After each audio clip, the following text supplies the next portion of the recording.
दोस्तों, आज हम एक्सप्लेन करने वाले हैं विजय सेतुपति की मूवी काप आए राणा सिंघम को, जो कि आपको जरूर पसंद आएगी। इसलिए वीडियो को अभी लाइक कर दीजिए। हम चलिए कहानी शुरू करते हैं। तो मूवी की शुरुआत में हम सावित्री नाम की एक औरत को देखते हैं। सावित्री के गांव में सभी लोगों को पानी लेने के लिए काफी दूर जाना पड़ता था। इसी वजह से सावित्री भी अपना मटका लेकर काफी धूप में पानी लेने जाती है और वहां पहुंचने के बाद सावित्री देखती है कि पानी लेने के लिए काफी सारी औरतें लाइन में खड़ी हैं। वहीं सावित्री की सासू माँ भी बैठी होती हैं। तभी सावित्री की सासू माँ उसे कहती है कि तुम अकेली पानी लेने क्यों आई हो, तुम अपने साथ माया को भी लेकर आती ना। असल में माया सावित्री के पति राणा सिंघम की छोटी बहन थी। इस पे सावित्री कहती कि माया को कॉलेज आना था, इसलिए मैं खुद पानी लेने आई हूँ। और सावित्री माया को अपनी छोटी बहन की तरह मानती है। फिर सावित्री एक जगह पर बैठी होती है, तभी सावित्री के ससुर जी उसके पास आते हैं। वो सावित्री से कहते हैं कि कुछ समय पहले हमारी यहीं की बिजली कंपनी ने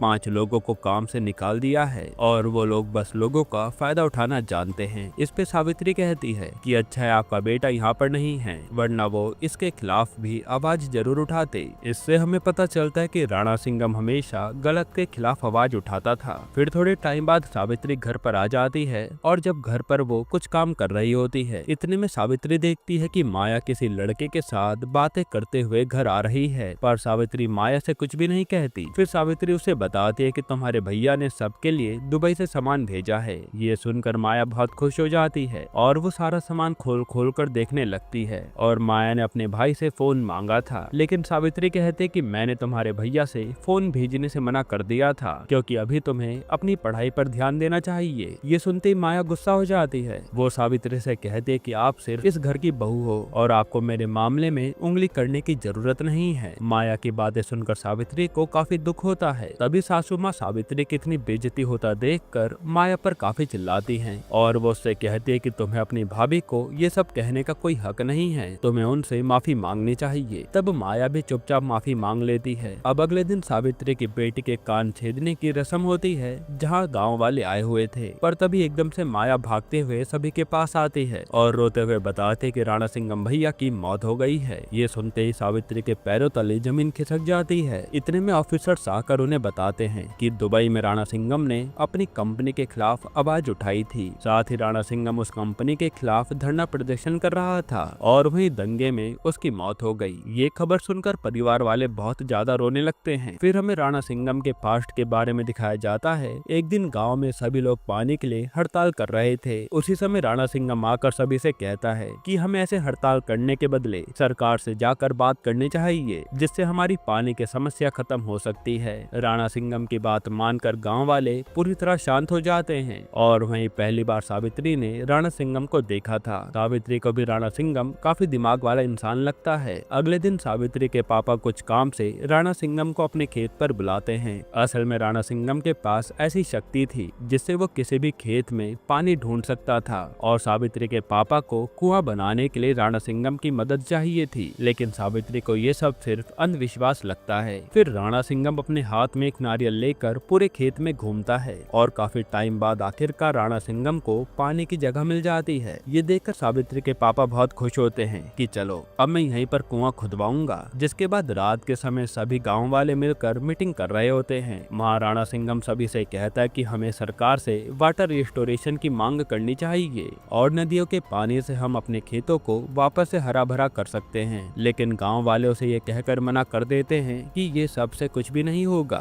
और हमें खेती बाड़ी छोड़कर बिजली कंपनी में जाकर काम करना चाहिए, वहाँ हमें पैसे भी अच्छे मिलेंगे। इस पे राणा सिंघम उन्हें समझाता है कि बिजली कंपनी अपने फायदे के लिए सिर्फ आपका उपयोग करेगी और काम खत्म होने के बाद आपको काम से निकाल दिया जाएगा। तब सभी लोगों को राणा सिंघम की बात सही लगती है, इसलिए वो लोग उसके साथ आंदोलन करने के लिए तैयार हो जाते हैं। अब अगले दिन राणा सिंघम कहीं जा रहा होता है, तभी रास्ते पर सावित्री मिलती है। सावित्री उसे कहती है कि मैं जानती हूँ तुम्हारे पास कोई शक्ति नहीं है और तुम पानी ढूंढने के नाम पर लोगों को बेवकूफ बनाते हो। तब राणा सिंघम उसे कहता है कि अगर मैं अभी बरसात करा दूं तो तुम मुझसे शादी करोगी। ये बात सुनकर सावित्री एकदम से हैरान हो जाती है, पर सावित्री को भरोसा था कि ऐसा कुछ भी नहीं होने वाला। इसी वजह से वो राणा सिंघम की शर्त मान लेती है। लेकिन उसी समय खेत में बरसात होने लगती है। ये देखकर सावित्री के होश उड़ जाते हैं। फिर राणा सिंघम सावित्री से कहता है कि तुम तो शर्त बहुत हार चुकी हो, इसलिए तुम्हें मुझसे शादी करनी होगी। तब सावित्री उसके सवाल का जवाब दिए बिना ही वहाँ से चली जाती है और असल में यहाँ बस तुक्का लगा था जिससे बारिश हो गई थी। फिर एक दिन राणा सिंघम के कमर में दर्द हो रहा होता है, तभी सावित्री आकर उसे कहती है कि मैं तुम्हारी कमर का दर्द ठीक कर सकती हूँ, पर तुम्हें मुझे ये बात बतानी होगी कि आखिर तुम पानी कैसे ढूंढते हो। राणा सिंघम भी बता देता है कि जैसे ही मैं पानी की जगह पर जाता हूँ वैसे ही मेरे अंदर एक करंट दौड़ने लगता है। फिर राणा सिंघम यहाँ सावित्री के साथ फ्लर्ट करता है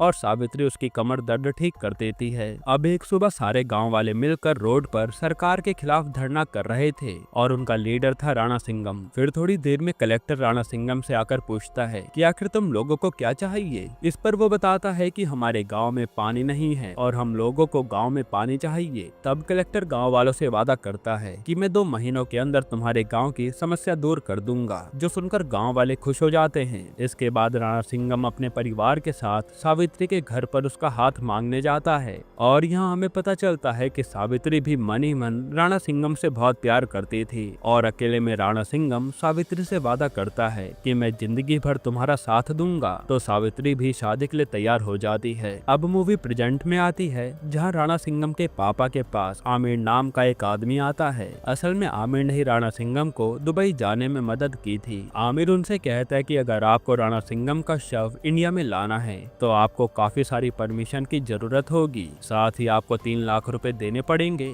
वरना राणा सिंघम को दुबई में ही जला दिया जाएगा। ये सुनते सावित्री गुस्से में आमिर का कॉलर पकड़ लेती है कि मुझे किसी भी हाल में अपने पति यहाँ पर चाहिए। अब लोगों के जाने के बाद सावित्री एक जगह पर बैठकर राणा सिंघम को याद कर रही होती है। यहाँ मूवी दोबारा से पास्ट में जाती है और गाँव में एक औरत नेहा का पति इसी तरह दुबई जाकर मर गया था, मगर घर के लोग उसके पति के इंश्योरेंस का पैसा पाने के लिए नेहा की शादी जबरदस्ती अपने छोटे बेटे के साथ करवाने वाले थे। पर राणा सिंघम सही समय पर आकर उस औरत को उन लोगों से बचा लेता है। फिर राणा सिंघम नेहा के ससुराल वालों को बहुत मारता है और कहता है कि अगर इन लोगों ने तुम्हें दोबारा परेशान किया तो तुम मुझे अपना बड़ा भाई समझकर मेरे पास आ जाना। ये सब देखकर नेहा के ससुराल वाले राणा सिंघम के ऊपर केस कर देते हैं, लेकिन नेहा थाने में जाकर अपने ससुराल के खिलाफ ही गवाही देती है, जिससे पुलिस नेहा के ससुराल को आखिरी वार्निंग देकर छोड़ देती है। फिर पुलिस स्टेशन में इंस्पेक्टर राणा सिंघम से कहता है कि तुम हर बार दूसरों के झगड़े में घुस जाते हो और अगर तुमने खुद को नहीं बदला तो तुम आगे बड़ी मुसीबत में पड़ जाओगे। हालांकि राणा सिंघम इसकी बात पर ज्यादा ध्यान नहीं देता। फिर रात के समय राणा सिंघम का मामा आकर कहता है कि कलेक्टर ने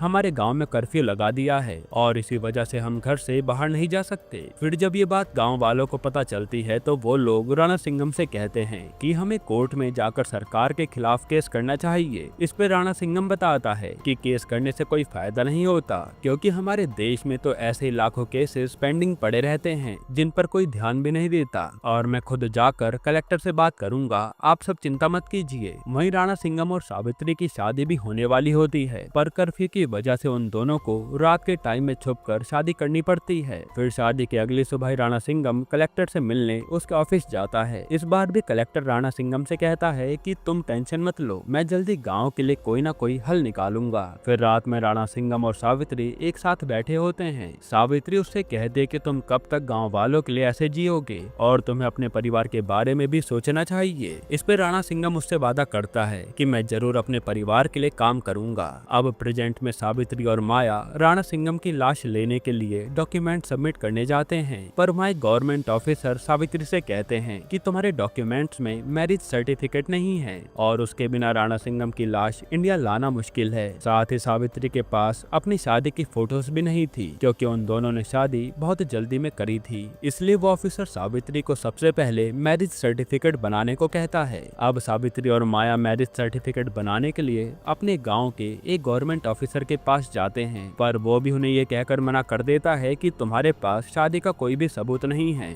इसलिए मैं तुम्हारी कोई मदद नहीं कर सकता। अब रात के समय राणा सिंघम के परिवार वाले निराश बैठे होते हैं, उन्हें कुछ भी समझ नहीं आता कि आखिर वो लोग करे क्या। दूसरी तरफ सावित्री एक लॉयर को जाकर अपनी प्रॉब्लम बताती है, तो वो लॉयर सावित्री से कुछ पैसे लेकर उसका मैरिज सर्टिफिकेट बनाने के लिए तैयार हो जाता है। फिर हम दुबई में राणा सिंघम की कंपनी के मालिक को देखते हैं। वो लोग मॉर्चरी में जाकर राणा सिंघम की लाश को ढूंढ रहे होते हैं। ये सब देखकर शिवा नाम का एक वर्कर जल्दी से सावित्री को कॉल करता है, जो दुबई में राणा सिंघम के साथ काम किया करता था। शिवा कॉल पर सावित्री से कहता है कि कंपनी के मालिक राणा सिंघम की लाश ढूंढ रहे हैं। जरूर वो लोग राणा सिंघम की लाश को ठिकाने लगाना चाहते हैं। साथ ही शिवा बताता है कि राणा सिंघम की मौत दंगे में नहीं बल्कि फैक्ट्री एक्सीडेंट में हुई थी और सभी लोगों ने ये बात छुपाने के लिए गलत अफवाह फैलाई थी, जो सुनकर सावित्री के होश उड़ जाते हैं। फिर ऐसे 5 महीने बीत जाते हैं और अभी तक राणा सिंघम की लाश घर पर नहीं आई थी। इसलिए सावित्री कलेक्टर से जाकर इसी बारे में बात करती है और कलेक्टर सावित्री से कहता है कि हम लोग इंडिया के एक्सटर्नल मिनिस्टर से बात कर रहे हैं, जल्द ही राणा सिंघम का शव इंडिया आ जाएगा। हालांकि अब सावित्री को उनकी बातों पर यकीन नहीं होता। फिर सावित्री गांव में आमिर से जाकर मिलती है और उससे पूछती है कि आखिर राणा सिंघम की मौत कैसे हुई थी, मुझे सब बताओ। इस पे आमिर उसे सारी सच्चाई बताता है कि एक दिन फैक्ट्री में आग लग गई थी और उसी में राणा सिंघम की मौत हो गई। ये एक एक्सीडेंट था, पर मैं भी उन लोगों के खिलाफ कुछ भी नहीं कर सकता, इसलिए तुम्हें राणा सिंघम को भूल जाना चाहिए। इतना कहने के बाद आमिर वहाँ से चला जाता है। अब अगले दिन राणा सिंघम का मामा सावित्री को अपने साथ मिनिस्टर से मिलाने लेकर जाता है। मिनिस्टर सावित्री से कहता है कि राणा सिंघम हमारे गांव का भला इंसान था और मैं तुम्हारे बारे में सीएम से बात करूंगा। फिर उनके जाने से पहले मिनिस्टर राणा सिंघम के मामा से कहता है कि तुम कल सावित्री को अपने साथ मेरे आंदोलन में लेकर आना, शायद से मीडिया वाले सावित्री की मदद कर सकते हैं। अब अगली सुबह सावित्री और राणा सिंघम के मामा मिनिस्टर के आंदोलन में पहुंच जाते हैं और यह आंदोलन गाँव वालों के पाने के लिए हो रहा था। वही मिनिस्टर आंदोलन की आड़ में लोगों का वोट पाना चाहता था, इसलिए मिनिस्टर सभी से कहता है कि मैं पानी के साथ साथ राणा सिंघम की लाश को भी गांव में लेकर आऊंगा। ये बात सुनकर सावित्री समझ जाती है कि मिनिस्टर ये सब अपने फायदे के लिए कर रहा है, इसलिए वो गुस्से में यहाँ से चली जाती है। फिर कुछ देर बाद सावित्री जब अपने घर आती है तो उसे मन ही मन अफसोस हो रहा होता है, क्योंकि सावित्री ने ही राणा सिंघम को दुबई जाकर काम करने का सुझाव दिया था। जिसके बाद हम पास्ट में देखते हैं कि सावित्री ने राणा सिंघम से कहा था कि तुम्हें अपने परिवार के लिए दुबई जाकर कमाना चाहिए, जिससे पूरे परिवार को तुम पर गर्व होगा। और उसकी बात मानकर राणा सिंघम अपनी जॉब के सिलसिले में जाता है। फिर जब वो बाकी लोगों के साथ लाइन में खड़ा रहता है, उसी समय उसे एकदम से झटका महसूस होता है और झटका लगने से राणा सिंघम समझ जाता है कि जरूर इस जमीन के नीचे पानी है। इसी कारण वो वहाँ के गवर्नमेंट ऑफिसर को ये बात बताता है, लेकिन वो लोग राणा सिंघम की बात नहीं मानते और उसे धक्का मार कर भगाने लगते हैं। ये सब देखकर राणा सिंघम को काफी गुस्सा आता है और वो उन सभी को ही पीट देता है। अब रात में राणा सिंघम को उसके घर वाले काफी समझा रहे होते हैं कि तुम्हें ऐसे लड़ाई झगड़ा नहीं करना चाहिए, पर राणा सिंघम सोच लेता है कि वो ये पानी वाली बात सबको बताकर रहेगा, क्योंकि पानी मिलने से गांव की समस्या हल हो जाएगी। इसलिए राणा सिंघम मिनिस्टर को जाकर ये बात बताता है, पर मिनिस्टर कहता है कि वो पूरी जमीन सरकार के नाम पर है और हम लोग चाहकर भी कुछ नहीं कर सकते। जिसके बाद काफी सारे लोग राणा सिंघम को समझाते भी हैं कि तुम्हें ये सब छोड़कर दुबई जाकर काम करना चाहिए, और सावित्री भी राणा सिंघम से यही बात बार बार कहती है। इसी वजह से राणा सिंघम दुबई जाकर काम करने लगता है। अब प्रेजेंट में दुबई गवर्नमेंट काफी टेंशन में बैठी होती है, क्योंकि अगर ये एक्सीडेंट वाली बात सबको पता चल जाती तो दुबई का पूरे विश्व में नाम खराब हो जाता। फिर दुबई गवर्नमेंट अपना रेपुटेशन बचाने के लिए इंडिया के एक्सटर्नल मिनिस्टर से कहते हैं कि आप हमें कुछ टाइम दीजिए, हम मरे हुए लोगों के घर वालों को उनके इंश्योरेंस के पैसे जल्द ही दे देंगे। इधर रास्ते में सावित्री को नेहा मिलती है, जो सावित्री से कहती है कि मेरे ससुराल वाले मेरे पति के इंश्योरेंस का पैसा पाने के लिए अभी भी मेरी जबरदस्ती दूसरी शादी कराने में लगे हैं। तभी वहाँ पर आमिर आ जाता है, जो सावित्री से कहता है कि मैंने कंपनी वालों से बात की है और वो लोग तुम्हें इंश्योरेंस के पैसे देने को तैयार हैं, मगर सावित्री को पैसे नहीं बल्कि उसका पति चाहिए था। उसी समय नेहा के ससुराल वाले जबरदस्ती उसे अपने साथ ले जाने लगते हैं। ये देखकर सावित्री को गुस्सा आता है और वो नेहा को वहीं जाने से रोक देती है। फिर सावित्री दुबई के उस कंपनी पर केस करने का फैसला करती है और अगले ही पल लॉयर की मदद से कोर्ट में केस फाइल कर देती है। फिर सावित्री अपना घर चलाने के लिए जगह जगह पर काम भी करने लगती है। जिसके बाद घर पर सावित्री माया से कहती है कि राणा सिंघम को मरे हुए काफी टाइम हो गया है और तभी से हमारे घर में ठीक से खाना भी नहीं बना है, क्योंकि जब तक लाश का अंतिम संस्कार नहीं हो जाता तब तक खाना नहीं बना सकते थे। पर सावित्री ये सब अंधविश्वास नहीं मानती थी और उस दिन अपने घर में वो अच्छा खाना बनाती है और खाती है। अब इसके बाद अगली सुबह सावित्री कोर्ट में केस के सिलसिले में जाती है। वहाँ सावित्री का लॉयर जज से कहता है कि सावित्री के पति की मौत दंगे में नहीं बल्कि एक्सीडेंट में हुई है, क्योंकि इस कंपनी में कभी दंगा हुआ ही नहीं था। ये सुनकर जज काफी हैरान हो जाते हैं और वो उस कंपनी के लॉयर से सारी डिटेल्स मांगते हैं और कोर्ट में कलेक्टर जज को बताते हैं कि राणा सिंघम गाँव में भी लोगों के साथ आंदोलन निकाला करता था, इसलिए शायद से राणा सिंघम ने दुबई में भी ये काम किया होगा। यहाँ सभी लोग सारा इल्जाम राणा सिंघम के सर पर ही डालने की कोशिश कर रहे थे। इस पे सावित्री उनसे कहती है कि राणा सिंघम सिर्फ गरीब लोगों की मदद करता था और मुझे किसी भी हाल में अपने पति की लाश वापस चाहिए। यहाँ सभी की बातें सुनने के बाद जज कहते हैं कि राणा सिंघम हमेशा से कानून के खिलाफ था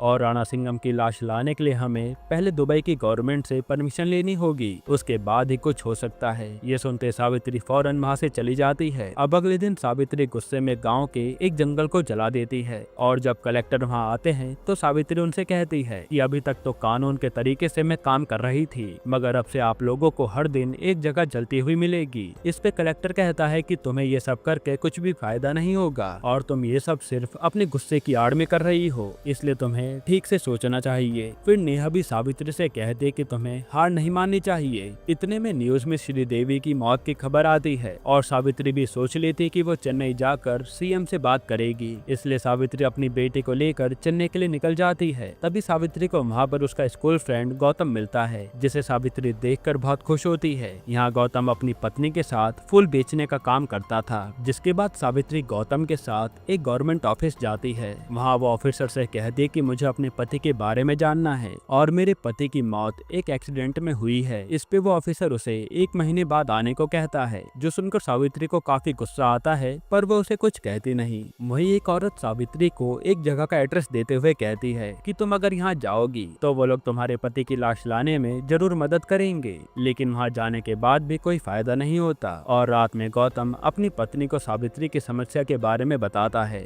जो जानकर उसके भी होश उड़ जाते हैं। अब अगले दिन सावित्री सीएम के ऑफिस में कंप्लेन करने जाती है, पर वहाँ भी सावित्री को धक्के मारकर बाहर निकाल दिया जाता है। इन सबसे परेशान होकर सावित्री सीएम की गाड़ी के सामने आकर कूद जाती है। तभी काफी सारे ऑफिसर सावित्री को ले जाने लगते हैं, लेकिन उसी समय सीएम सावित्री से पूछती हैं कि आखिर तुम्हें समस्या क्या है। इस पे सावित्री उन्हें सारी बात बता देती है और सीएम कहती है कि मैं एक्सटर्नल मिनिस्टर से इस बारे में बात करूंगी और तुम्हारा पति तुम्हें जल्दी मिल जाएगा। हालांकि सावित्री को अभी भी उनकी बातों पर यकीन नहीं था, क्योंकि वो लोग तो उसे बार बार घुमाए जा रहे थे। इसके बाद ये खबर पूरे देश में फैल जाती है, इसके बावजूद भी कोई उसकी मदद नहीं करता। फिर सावित्री कई जगह जाकर मदद मांगती है, पर हर बार सावित्री को नाकामयाबी ही मिल रही थी। जिसके बाद एक दिन सावित्री को राधा नाम की एक जर्नलिस्ट मिलती है। राधा भी सावित्री की काफी मदद करने की कोशिश करती है, पर वो चाहकर भी कुछ कर नहीं पाती। फिर राधा सावित्री को एक आइडिया देती है और सावित्री लोगों के सामने अपनी बात पहुंचाने के लिए अपनी बेटी के साथ एक डैम पर खड़ी हो जाती है। वहीं राधा सावित्री का वीडियो लाइव दिखा रही थी। सावित्री सभी से कहती है कि अगर मेरे पति का शव मेरे पास नहीं आया तो मैं डैम में कूदकर अपनी जान दे दूंगी। ये वीडियो पूरे देश में वायरल हो जाता है और खुद पीएम उसकी मदद करने आते हैं। पीएम उसे कहते हैं कि तुम चिंता मत करो, मैं अब तुम्हारे पति का शव ला कर रहूंगा, वरना मैं यहाँ से हिलूंगा भी नहीं। फिर पीएम एक्सटर्नल मिनिस्टर को कॉल करके कहते हैं कि मुझे कैसे भी 2 घंटे में राणा सिंघम का शव इंडिया में चाहिए। ये सुनते ही वो जल्दी से दुबई ऑफिसर्स को